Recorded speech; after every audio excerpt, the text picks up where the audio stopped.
আপনার চাচা হযরতে আমির হামজাকে আমি হত্যা করেছি।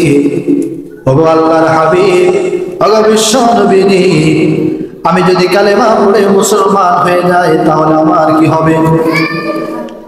সাথে সাথে জিবরাইল আমিন কোরআনের আয়াত নিয়ে নাযিল হইলেন, ওয়াল্লাযীনা লা ইয়াদউনা মা'আল্লাহি ইলাহান আখার ওয়া লা ইয়াকতুলুনা আন-নাফসাল্লাতী হারামাল্লাহু ইল্লা বিল হক।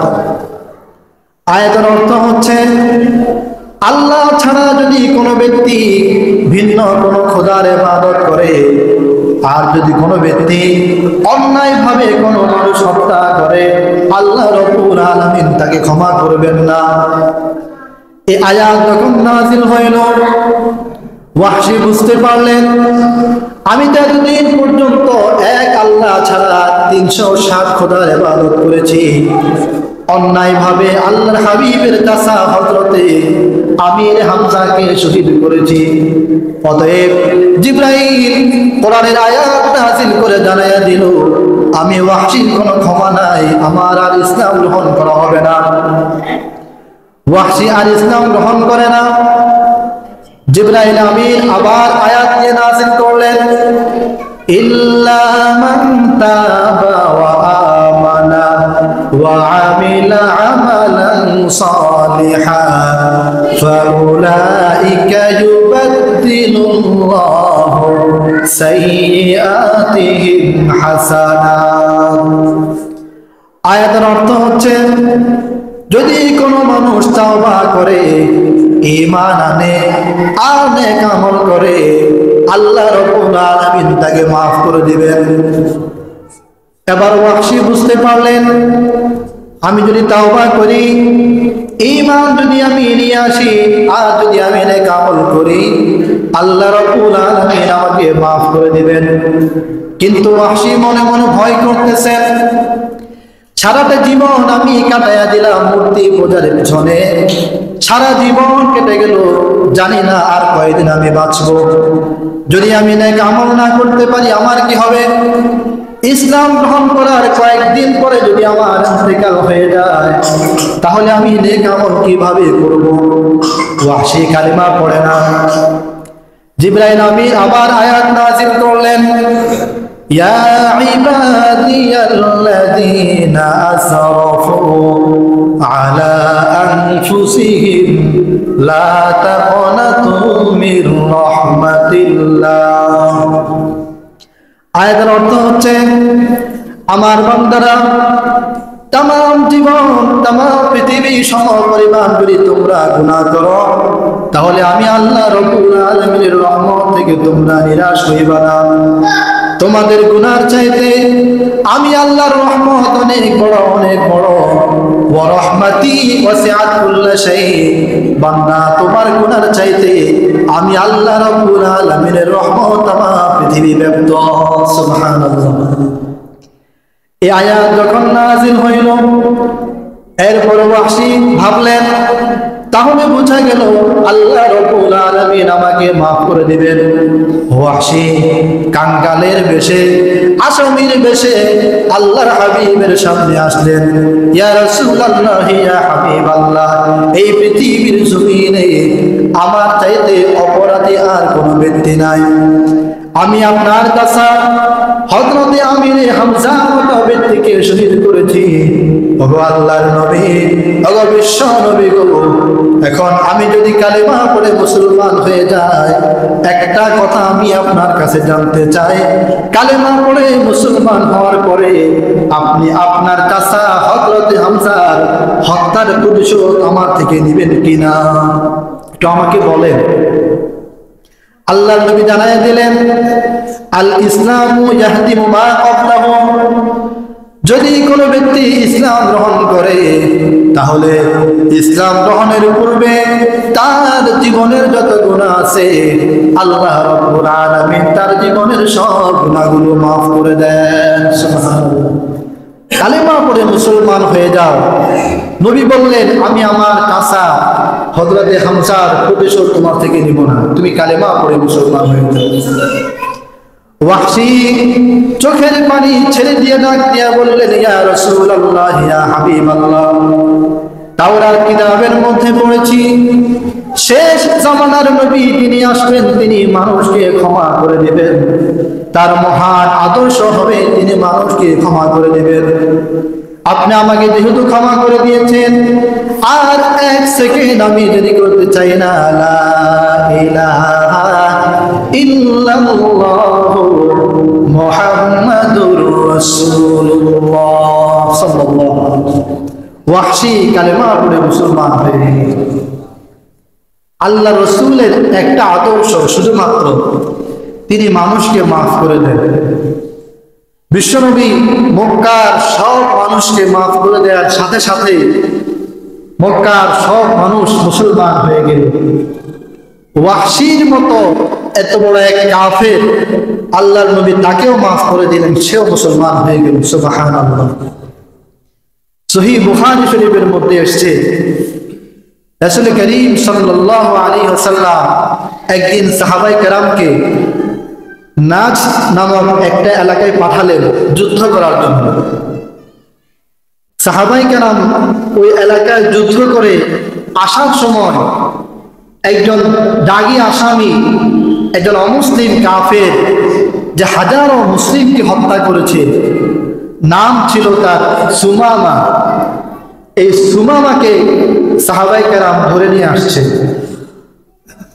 সাহাবায়ে কেরাম কাফের সুমামাকে নিয়ে এসে মসজিদে নববীর পিলারের সাথে রশি দিয়ে বেঁধে রাখলেন। আল্লাহর নবী ফজরের নামাজে যখন আসলেন, নবীজি জিজ্ঞেস করলেন, সুমামা তোমার কি অবস্থা, তোমার সাথে আমি কি আচরণ করতে পারি, তুমি একটু আমাকে বলো। সুমামা ডাক দিয়ে বললেন, ইয়া রাসূলুল্লাহ, ইয়া হাবিবাল্লাহ, পৃথিবীতে আমার টাকা পয়সার কোনো অভাব নেই, অনেক প্রভাবশালী নেতা আমি, হাজারো মুসলমানকে আমি হত্যা করেছি। এখন যদি আপনি আমাকে হত্যা করেন, তাহলে একজন খুনি ব্যক্তিকে আপনি হত্যা করলেন, আপনি আমার প্রতি জুলুম করবেন না, একজন খুনি ব্যক্তিকে আপনি হত্যা করবেন, এটা অবিচার হবে না। আর যদি আপনি আমাকে মাফ করে দেন, তো আমি তাওরাত কিতাবের আলেম, তাওরাত কিতাবে আমি পড়েছি শেষ জামানার নবী তিনি মানুষ থেকে কোনো প্রতিশোধ নেবেন না, মানুষকে মাফ করে দেবেন। সুবহানাল্লাহ। নবীজি আর কিছুই তাকে বললেন না, চলে গেলেন। দ্বিতীয় দিন আল্লাহর নবী আবার আসলেন, এসে বললেন, সুমামা আজকে বলো আমি তোমার সাথে কেমন আচরণ করতে পারি। সুমামা আগের কথাই বললেন, ইয়া রাসূলুল্লাহ, ইয়া হাবিবাল্লাহ, যদি আপনি আমাকে হত্যা করেন তবে একজন খুনি ব্যক্তিকে আপনি হত্যা করলেন, আর যদি আপনি আমাকে মাফ করে দেন তাহলে আপনি আপনার মহান আদর্শের একটা প্রতিফলন ঘটালেন। নবীজি আর কিছুই বললেন না, চলে গেলেন। তৃতীয় দিন আল্লাহর নবী আবার আসলেন নামাজে, এসে বললেন, সুমামা আজকে বলো তোমার কি অবস্থা, কি আচরণ আমি তোমার সাথে করতে পারি। সুমামা আগের কথাই বললেন। এরপরে আল্লাহর নবী বললেন, হে সাহাবীরা, সুমামার বাঁধন তোমরা খুলে দাও। সাহাবায়ে কেরাম একটু ইতস্তত বোধ করলেন, এত বড় এক কাফের, তাকে কিভাবে আমরা ছেড়ে দেব। নবী বললেন, তাকে ছেড়ে দাও। সাহাবায়ে কেরাম সুমামার বাঁধন খুলে দিলেন। খুলে দেওয়ার সাথে সাথে সুমামা আল্লাহর হাবিবের সামনে না এসে মসজিদ থেকে বের হয়ে গেলেন। সাহাবীরা ভাবলেন বোধহয় সে পলায়ন করছে। দেখে সুমামা মসজিদে নববীর পাশে একটা পুকুরে গেলেন, গিয়ে গোসল করলেন। গোসল করে আল্লাহর হাবিবের কাছে আসলেন, এসে বললেন, ইয়া রাসূলুল্লাহ, ইয়া হাবিবাল্লাহ, আমি সাক্ষ্য দিচ্ছি এই পৃথিবীতে আজকের পূর্বে আপনি ছিলেন আমার কাছে অত্যন্ত ঘৃণিত এক ব্যক্তি, কিন্তু আজকে থেকে আপনি আমার কাছে একজন প্রিয় মানুষ হয়ে গেলেন। ইয়া রাসূলুল্লাহ, এই পৃথিবীতে আজকের আগ পর্যন্ত আপনার ধর্ম ইসলাম ছিল আমার কাছে ঘৃণিত, কিন্তু আজকে থেকে ইসলাম আমার কাছে অনেক প্রিয়। ইয়া রাসূলুল্লাহ, আমি চেয়েছিলাম দেখি আপনি আমাকে হত্যা করেন না মাফ করেন। যদি আপনি আমাকে হত্যা করতেন কোশ্চিন কালেও আমি কালিমা পড়তাম না, কারণ আমি জানি আপনি মানুষকে মাফ করে দেন, মানুষ থেকে প্রতিশোধ গ্রহণ করেন না। ইয়া রাসূলুল্লাহ, ইয়া হাবিবাল্লাহ, যেহেতু আপনি আমাকে মাফ করে দিয়েছেন, এত মানুষকে আমি হত্যা করার পরেও তাহলে আমি আর 1 সেকেন্ড দেরি করব কেন? আমি এখনই কালিমা পড়ে মুসলমান হয়ে গেলাম। সুবহানাল্লাহ। সুমামা আল্লাহর হাবিবের একটা আদর্শের কারণে কালিমা পড়ে মুসলমান হয়ে গেলেন। এই জন্য বিশ্বনবী বলেন, সিলমান কাতাআকা ওয়াফু আম্মান যালামাকা ওয়া আহসিন ইলা মান আসাআ ইলাইকা। সিলমান কাতাআকা, নবীজি বলেন, যে তোমার সাথে সম্পর্ক ছিন্ন করে তুমি তার সাথে সম্পর্ক বজায় রাখো। ওয়াফু আম্মান যালামাকা, আর যে ব্যক্তি তোমার প্রতি জুলুম করে, অত্যাচার করে, নির্যাতন করে, তুমি তাকে মাফ করে দাও। সুবহানাল্লাহ। নবীজি মাফ করে দিতে। হাদিসের মধ্যে এসেছে, অসংখ্য হাদিসে এইভাবে ঘটনা এসেছে। আল্লাহ রসুল একদিন রাস্তা দিয়ে হাঁটতেছেন, একজন ইহুদি আলেম, নাম ছিল তার যায়েদ, সে আল্লাহর হাবিবের পেছন দিক থেকে চাদর ধরে এভাবে টান দিলেন। চাদর টান দেওয়ার কারণে নবীজির গলা চাদরে পেঁচিয়ে গেল। তখন নবীজি কথা বলতে পারছেন না, গলা যখন পেঁচিয়ে গেল, বড় বড় সাহাবায়ে কেরাম, হযরত আবু বকর, ওমর, ইহুদি আলেম যায়েদকে চোখ রাঙ্গানি দেয়, একটু পরে দেখবি কি হয়, এভাবে চোখ রাঙ্গানি দেয়। নবীজি এইভাবে দেখে বললেন, খবরদার ওমর ফারুক, খবরদার আবু বকর, কোনো শব্দ নেই। ওমর ফারুককে আল্লাহ নবী বললেন, এই ইহুদি আমার কাছে 10 কেজি গম পায়, গম। এই গম পরিশোধ করার কথা ছিল আরো 5-6 দিন পরে, কিন্তু সে আজকেই আমার কাছ থেকে এগুলা চাচ্ছে। অতএব যেহেতু সে পায়, আমি তাকে দিতে হবে। নবীজি ইহুদি আলেম যায়েদকে কিছুই বললেন না, বরং যায়েদকে ডাক দিয়ে বললেন, যায়েদ, তুমি আমাকে ছেড়ে দাও আর ওমর ফারুকের সাথে তুমি যাও। যায়েদ বললেন, না, এত তাড়াতাড়ি আমি ছাড়বো না। যায়েদ চাদর ধরে আরো জোরে টান দিলেন, তখন আল্লাহর নবীর গলা আরো পেঁচিয়ে গেল।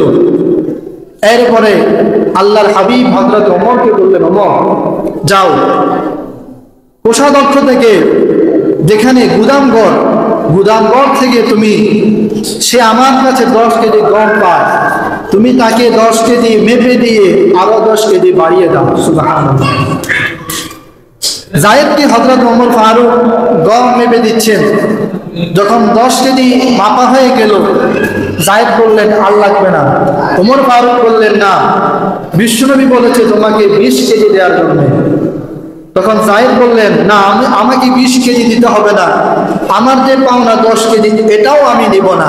আমি এসেছি শুধুমাত্র তাওরাত কিতাবের একটা বিষয় আমি পরীক্ষা করার জন্য।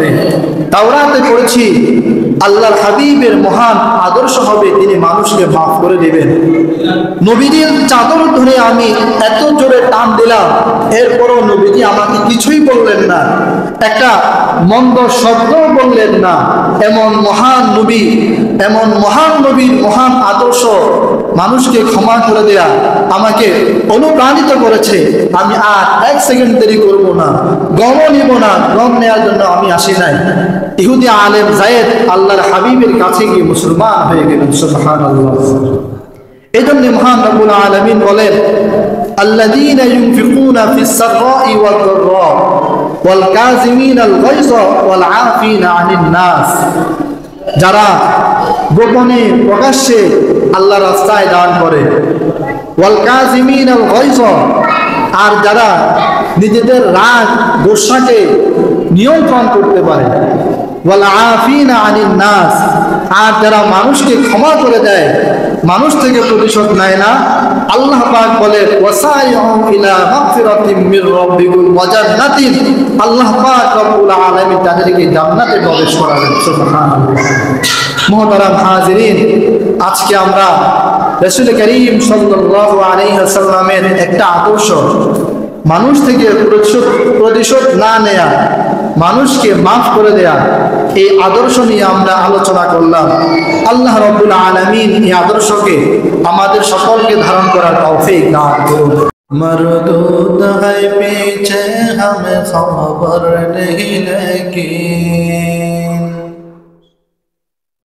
मरदूद है पीछे हमें खबर नहीं लेकिन, एक वक्त में गाफिल हो तू हालाक व बर्बाद, एक वक्त में गाफिल हो तू हालाक व बर्बाद, या रब मेरे आँखों में समा जाए मदीना,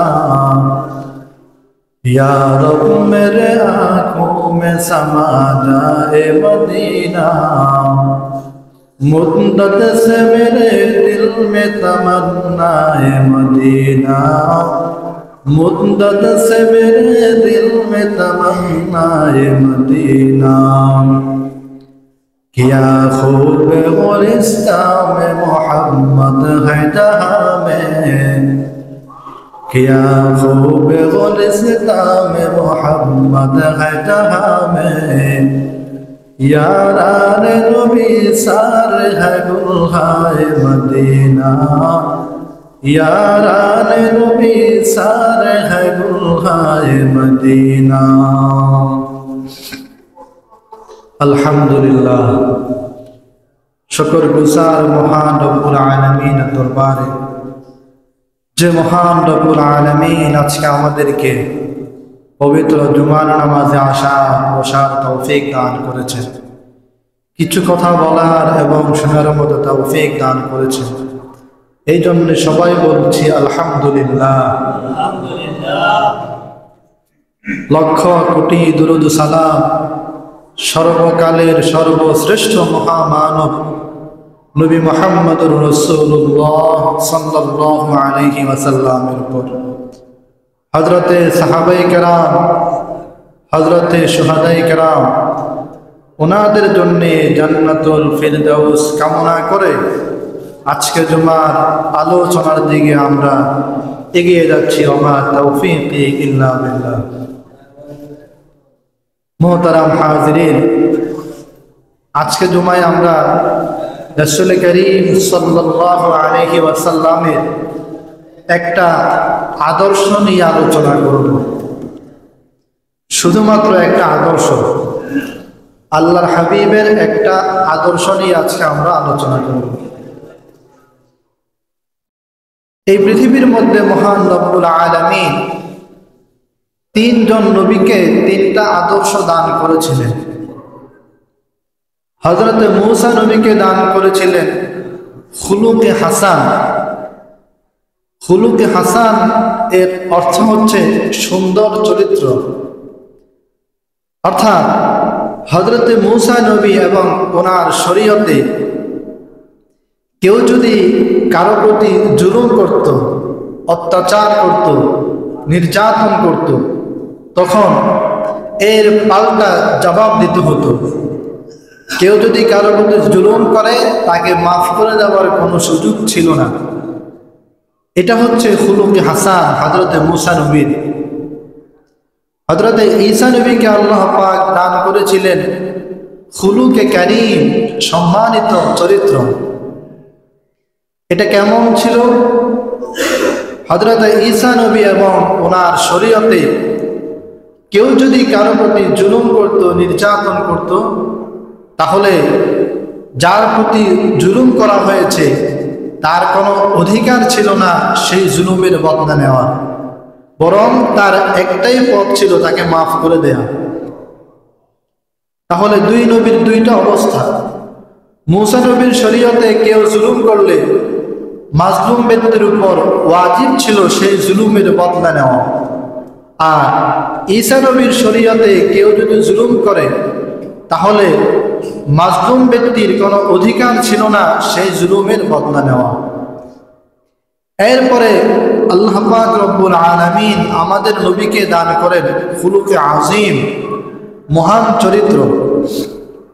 অর্থাৎ পূর্ববর্তী দুই নবীর দুইটা আদর্শকে আল্লাহ পাক আমাদের নবীকে দান করেছেন। আমাদের নবীর আদর্শ হচ্ছে কেউ যদি কারো প্রতি জুলুম করে তাহলে তার জন্য দুটো রাস্তা খোলা থাকে। এক, হয় সে জুলুমের বদলা নেবে, দুই, অথবা তাকে মাফ করে দেবে। এই দুইটা পথ। আমি যদি আপনার প্রতি জুলুম করি আপনার জন্য দুইটা রাস্তা খোলা থাকবে। একটা হচ্ছে আমি আপনার প্রতি যে জুলুম করলাম এই জুলুমের বদলা আপনি আমার থেকে নেবেন ততটুকু যতটুকু আমি করেছি। আর দ্বিতীয়টা হচ্ছে চাইলে আপনি আমাকে মাফ করে দিবেন, বদলা নেবেন না। এটা ছিল আমাদের নবীর আদর্শ। চাইলে জুলুমের বদলা নেওয়া যায়, চাইলে মাফ করে দেওয়া যায়। তবে আল্লাহর নবী বলেন মাফ করে দেওয়া এটা হচ্ছে সর্বোত্তম। অতএব আল্লাহর হাবিবের অসংখ্য আদর্শাবলীর মধ্যে এক নম্বরের একটা আদর্শ ছিল তিনি মানুষকে মাফ করে দিতেন। আল্লাহর নবীর সাথে কেউ যদি জুলুম করত, নবীজির গায়ে যদি কেউ আঘাত করত, নবীজি কখনো সেই জুলুমের বদলা নিতেন না, বরং তিনি তাকে মাফ করে দিতেন। এটা হচ্ছে আল্লাহর হাবিবের মহান একটা আদর্শ। আম্মা জান আয়েশা হাদিস বর্ণনা করেন যে রাসূল করিম সাল্লাল্লাহু আলাইহি ওয়াসাল্লাম তার পুরো জিন্দেগিতে কখনো কোনো ব্যক্তির প্রতি তিনি আঘাত করেন নাই। কোনো ব্যক্তির গায়ে আল্লাহ রসুল কখনো আঘাত করেন নাই। বিপরীতে অসংখ্য কাফের মুশরিক আল্লাহর হাবিবের গায়ে আঘাত করেছে, কিন্তু আল্লাহর নবী কখনো কোনো কাফের মুশরিক কোনো ব্যক্তি পৃথিবীর কোনো মানুষের গায়ে আঘাত করেন নাই। বরং যে আল্লাহ রসুলকে কষ্ট দিয়েছে, আল্লাহ রসুলের গায়ে আঘাত করেছে, আল্লাহ রসুল তাকে মাফ করে দিয়েছে। সুবহানাল্লাহ। তাহলে আল্লাহ রসুলের একটা আদর্শ হচ্ছে তিনি মানুষকে মাফ করে দেন, মানুষ থেকে প্রতিশোধ গ্রহণ করেন না। লাকাদ কানা লাকুম ফি রাসূলিল্লাহি উসওয়াতুন হাসানাহ লিমান কানা ইয়ারজুল্লাহা ওয়াল ইয়াওমাল আখির ওয়া যাকারাল্লাহা কাসীরা। আল্লাহ রাব্বুল আলামিন পবিত্র কোরআনুল কারীমে তাম পৃথিবীর সব মানুষকে জানায়া দেন আমার হাবিবের মধ্যে তোমাদের জন্য উত্তম আদর্শ রেখেছি। আল্লাহর নবীর জন্ম থেকে নিয়ে মৃত্যু পর্যন্ত প্রত্যেকটা মুহূর্ত আমাদের জন্য আদর্শ। আল্লাহর নবীর প্রতিটা কাজ, প্রতিটা কর্ম আমাদের জন্য আদর্শ। আল্লাহর নবীর 63 বছরের জিন্দেগির মধ্যে এক মহান আদর্শ ছিল তিনি মানুষকে মাফ করে দিতেন। আল্লাহর নবী কখনো মানুষ থেকে প্রতিশোধ গ্রহণ করতেন না। পবিত্র কোরআন বলছে খুযিল আফওয়া ওয়া'মুর বিল উরফি ওয়া আ'রিদ আনিল জাহিলিন। নবীজি আপনি ক্ষমাকে আঁকড়ে ধরুন। মানুষ যদি আপনার প্রতি জুলুম করে, অবিচার করে, তাহলে আপনি মানুষের প্রতি জুলুম করবেন না, মানুষের প্রতি অবিচার করবেন না, বরং আপনার মহান আদর্শ মানুষকে আপনি মাফ করে দেন। উহুদের ময়দানে আল্লাহর হাবিবের চাচা হযরতে হামজা রাদিয়াল্লাহু আনহু কাফেরদের সাথে যুদ্ধ করতে করতে সামনে অগ্রসর হচ্ছে। পেছন দিক থেকে কাফের ওয়াহশী আল্লাহর হাবিবের চাচাকে লক্ষ্য করে বল্লম নিক্ষেপ করে। সাথে সাথে আল্লাহর হাবিবের চাচা হযরতে হামজা রাদিয়াল্লাহু আনহু উহুদের ময়দানে জমিনের মধ্যে পড়ে শাহাদাত বরণ করে।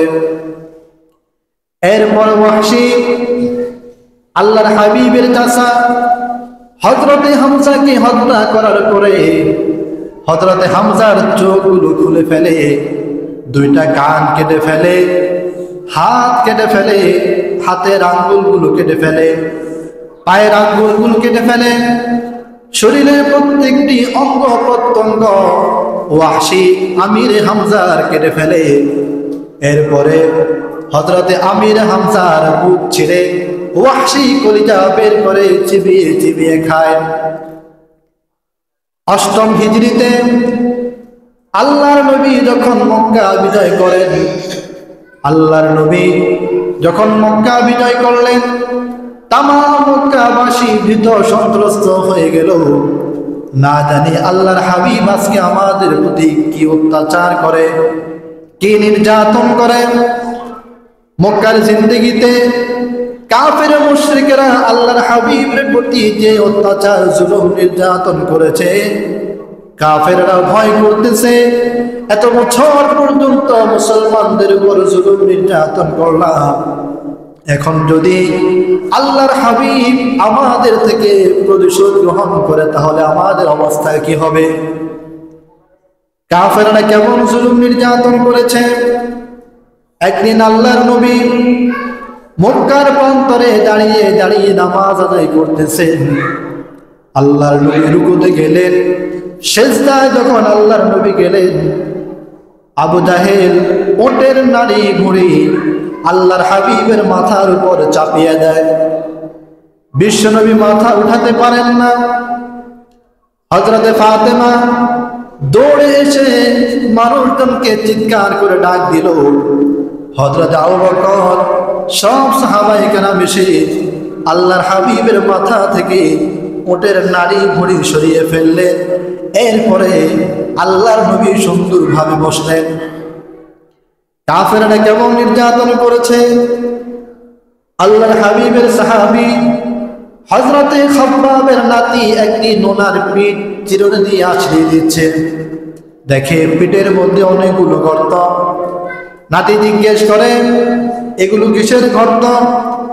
হযরতে খাব্বাব ডাক দিয়ে বলে, ইসলাম গ্রহণ করার কারণে মক্কার মুশরিকেরা আমার পুরো পিঠকে তারা ঝাঁঝরা বানিয়ে ফেলেছে। এগুলো হলো সেই গর্ত।